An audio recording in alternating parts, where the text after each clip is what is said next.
Hey everyone, how's it going? I hope you're doing well. I'm doing well because today we're talking about music and today we're talking about locals only.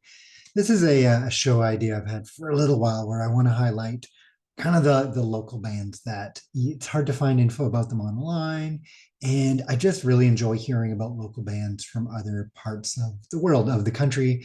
I was watching latest Grab a Stack of Rock from Grab a Stack of Rock. Maybe I'll put a link down to one of those videos down there. Just talking about some local Ontario bands, and they're bands I've never heard of, but I just love that passion and enthusiasm when it's a band that you sort of have an emotional attachment to. Either they're a band you were in, it was a band that you performed alongside, one of your favorite local bands, or just a band you remember from kind of those formative years growing up. So I kind of have this ongoing series. I recently uncovered a big box of some of my older CDs, and a lot of them are from those local bands. So I figured, one by one, I'll kind of highlight them all and go through.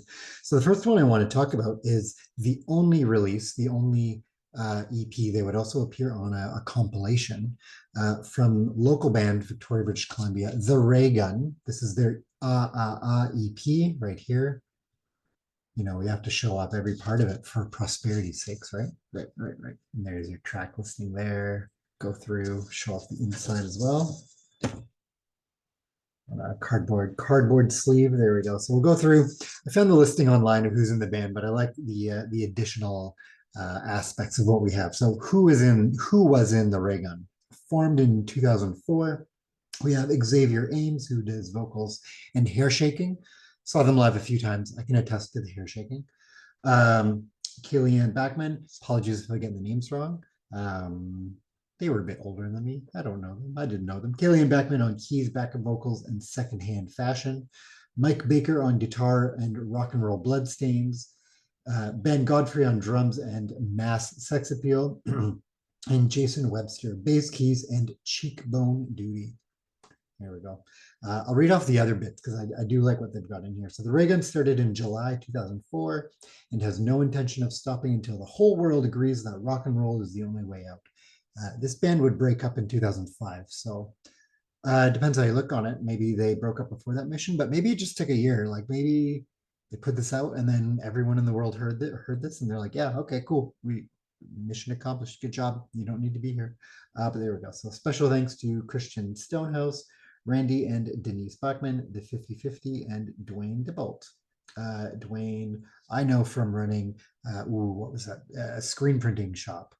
What was it called? It was kind of by Centennial Square.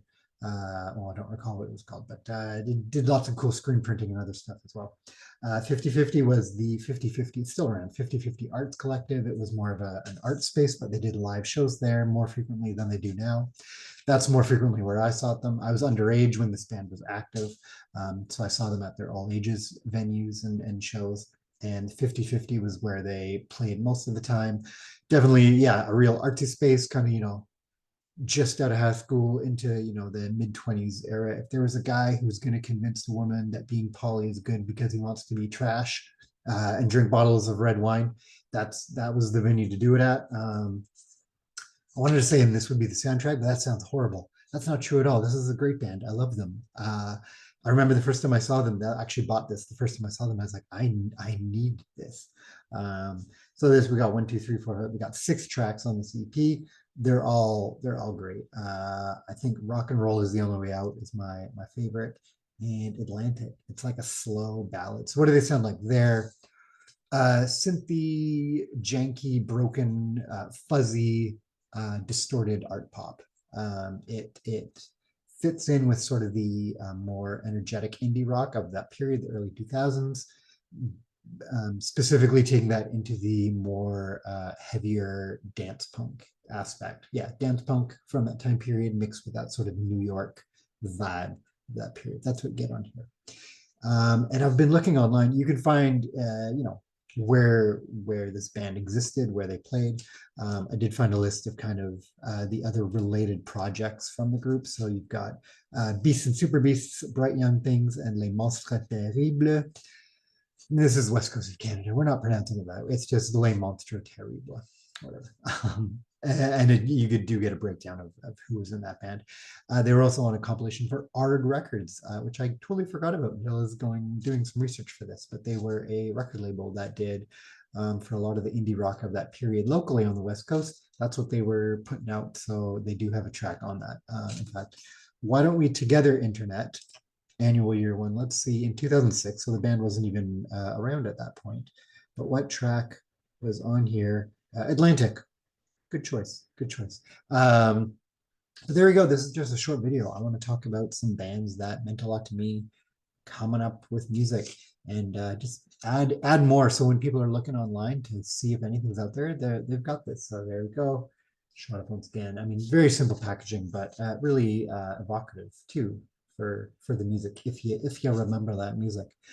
But I had a great time doing this, and I'm just looking at the stack I've got here of stuff. Some of it's signed by like people. That's kind of funny. But yeah, I'm really pumped to go through this. So I'll catch you next time. Bye.